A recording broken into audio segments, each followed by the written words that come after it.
একটি মাত্র জিনিস যা আপনার পুরানো পুঁইশাককে একেবারে নতুনের মতো করে তুলবে।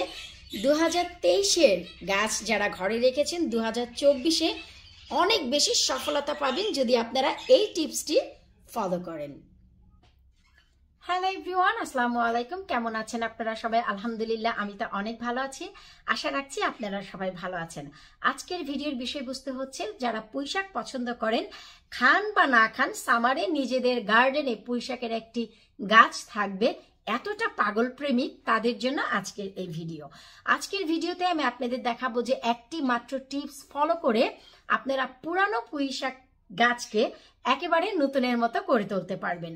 শুরুতে আমরা দেখাচ্ছি যে আমার 2023-এর গাছটি যা ঘরে একটি কর্নারে অলওয়েজ থাকে, সেই গাছটির বর্তমান কি অবস্থা, চলুন আমরা একটু দেখে নিই। শুকর আলহামদুলিল্লাহ, এটি হচ্ছে 2023-এর পট। আপনারা কম বেশি যারা আমার ভিডিও রেগুলার দেখেন তারা সবাই জানেন যে এটি হচ্ছে আমার কনজারভেটরি। আর কনজারভেটরির এই যে কর্নারটি, এই কর্নারটিতে এই পটটি কিন্তু 2023 থেকেই আছে। এই গাছটি আমি 2023-এ একবারের জন্য বাহিরে নেইনি। বাহিরে যে পুঁইশাক আমি লাগিয়েছি বাহিরে থেকেই খেয়েছি, বাহিরে সেগুলো আমার মরে গেছে ঠান্ডায়।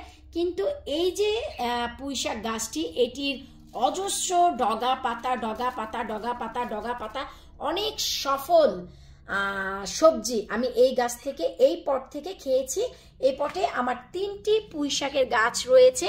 আমি একটু দেখাচ্ছি। শুকর আলহামদুলিল্লাহ, এই যে দেখুন কতটা মোটা মোটা তাজা তাজা আছে। দেখলে কি বোঝা যায় যে এটি 2023-এর গাছ? আলহামদুলিল্লাহ, এই যে একটি পেকে, এই যে দেখুন বীজ পড়ে আছে।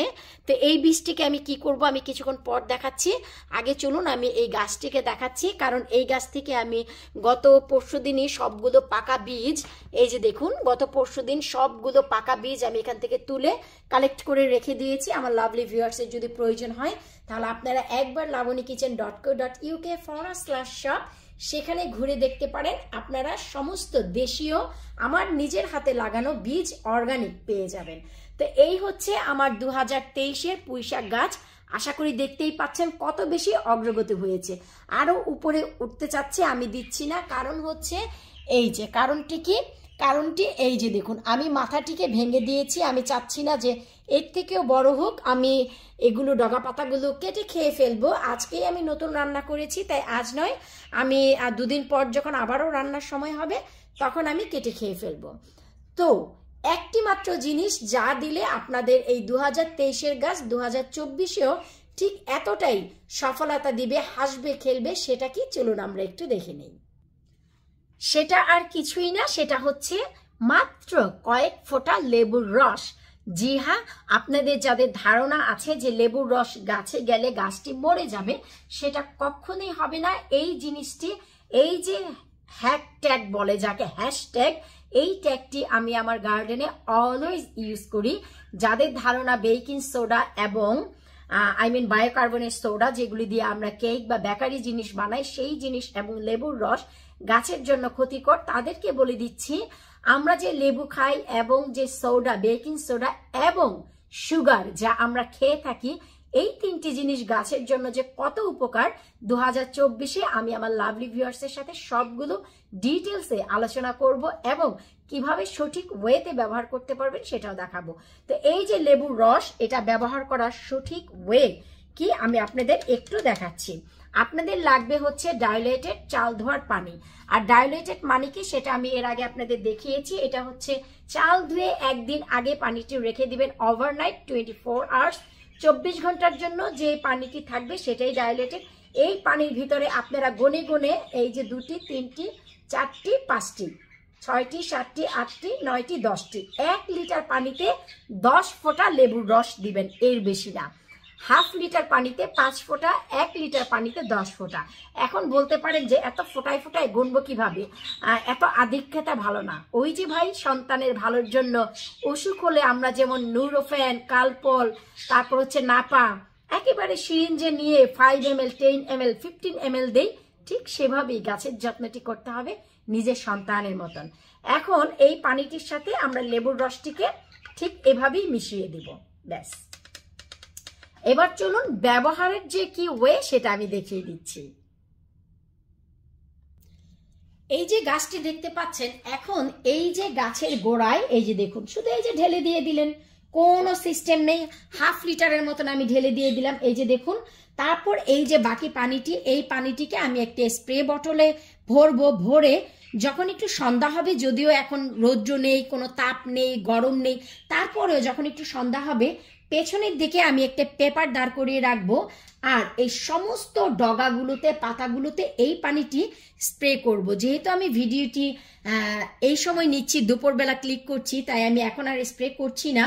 তারপর যে কাজটি আমি করব, আমি 2 দিন পর এই যে গাছ, এই গাছের এই যে ডালটি, এই বড় ডালটি আমি পুরোই কেটে নিব, পুরো কেটে নিব। তারপর হচ্ছে এই যে এখানে বড় সড়ো আরো একটি ডাল আছে, আমি এই ডালটি পুরোই কেটে নিব। তার কারণ কি জানেন, এই যে নিচ থেকে দেখুন আবার নতুন ব্রাঞ্চ আসতে যাচ্ছে। তো এই যে গাছ, এই গাছেও হাজার হাজার ব্রাঞ্চ তৈরি হয়েছে, এই যে অনেক বেশি ব্রাঞ্চ তৈরি হয়ে গেছে। তো এই যে ব্রাঞ্চটি, নিচের দিকে ব্রাঞ্চ রেখে এখান থেকে পুরো ডগাটি আমি কেটে খেয়ে ফেলবো। পিছনের গাছেরও আমি সেম কাজ করব, ডগা পাতা যতটুকু সম্ভব ছোট ছোট ফুল সহ সবগুলো কেটে আমি খেয়ে ফেলবো। এতে করে দেখা যায় যে শিকড়টি যেহেতু 1 বছর পুরনো, 2023-এর, এই যে লেবুর রস দেওয়ার কারণে দেখা গেল যে সেই শিকড়গুলো ভিতরে যদি কোনো রোগ আসে বা কোনো ধরনের কিছু জিনিস তৈরি হয়, সেই রোগগুলো নির্মূল হয়ে যাবে, রোগগুলো ভালো হয়ে 2024-এ একেবারে নতুন শিকড় তৈরি হবে। এখন বলতে পারেন শিকড়ের উপর কি শিকড় হয়? না, সেটা না। যেই শিকড়গুলোতে ফাঙ্গাল ধরে আছে, যেই শিকড়গুলো দুর্বল হয়ে আছে, এই লেবুর রসের কারণে সেই শিকড়গুলোতে আবার নতুন করে প্রাণ ফিরে পাবে। আর পুরানো ডালগুলো যদি এখন কেটে নেন, এই যে নিউ ব্রাঞ্চেস তৈরি হচ্ছে, এই যে এই ব্রাঞ্চেস থেকে দেখা গেল, এই যে দেখুন অজস্র ব্রাঞ্চেস, এই ব্রাঞ্চ থেকে শুরু হবে আবার তাদের নতুন জীবন এই 2024-এ।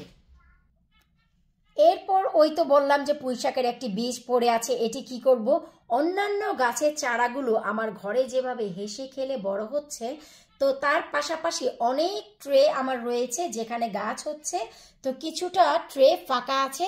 এই যে আমি দেখেন, আপনাদেরকে দেখিয়ে এখানে বীজটিকে রেখে দিলাম, এটি না শুকালাম না ধুলাম না কিছু করলাম, জাস্ট এভাবেই কিন্তু আমি রেখে দিলাম। শুধু যেই কাজ করতে হবে, কিছুটা পানির স্প্রে করে দিতে হবে, অনেক বেশি না, কারণ বীজ সম্পূর্ণই সফট, উপরের মাংসটি পচে গিয়েই বীজ থেকে গাছ বের হবে।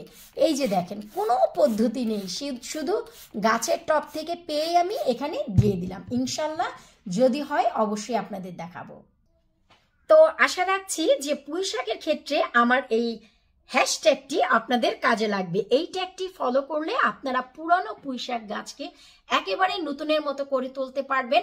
কারণ আমরা অনেকেই জানি পুঁইশাক গাছ খুব সহজেই হতে চায় না, একেবারে এন্ড মেতে গিয়ে পুঁইশাকের বীজ থেকে গাছ বের হয়। তো যাদের ঘরে ছোট ছোট গাছগুলো আছে, শুধু এই ওষুধটি একটু দিয়ে দেন, দেখবেন তারা সব রোগ টোগ ভুলে গিয়ে, জ্বর ঠান্ডা সব তারা ভুলে যাবে, নতুন করে হেসে খেলে উঠবে। এটি নিয়ে আজ আমি 3 দিন দিলাম। আমি দিয়েছি হচ্ছে 2023-এর ডিসেম্বরে দিয়েছি একবার, আর দিয়েছিলাম হচ্ছে ফেব্রুয়ারি মাসের 10 তারিখে, আর এই যে আজকে আমি মিডল মার্চের দিকে আরেকবার দিতে গেলাম। আমার আর প্রয়োজন হবে না, কারণ আমার গাছটি কিন্তু একেবারেই 24-এর জন্য দাঁড়িয়ে গেছে। এর থেকে ভালো সতেজ আর কি পুঁইশাক হতে পারে আপনারাই দেখেন। মাত্র 3 বার ব্যবহার করার কারণে, 30 ফোঁটা লেবুর রসের কারণে আমার এই পুঁইশাক কতটা চমৎকারভাবে বেড়েছে আপনারাই দেখুন। আশা রাখছি আজকের এই ভিডিওটি নতুনদের জন্য অনেক উপকারে লাগবে।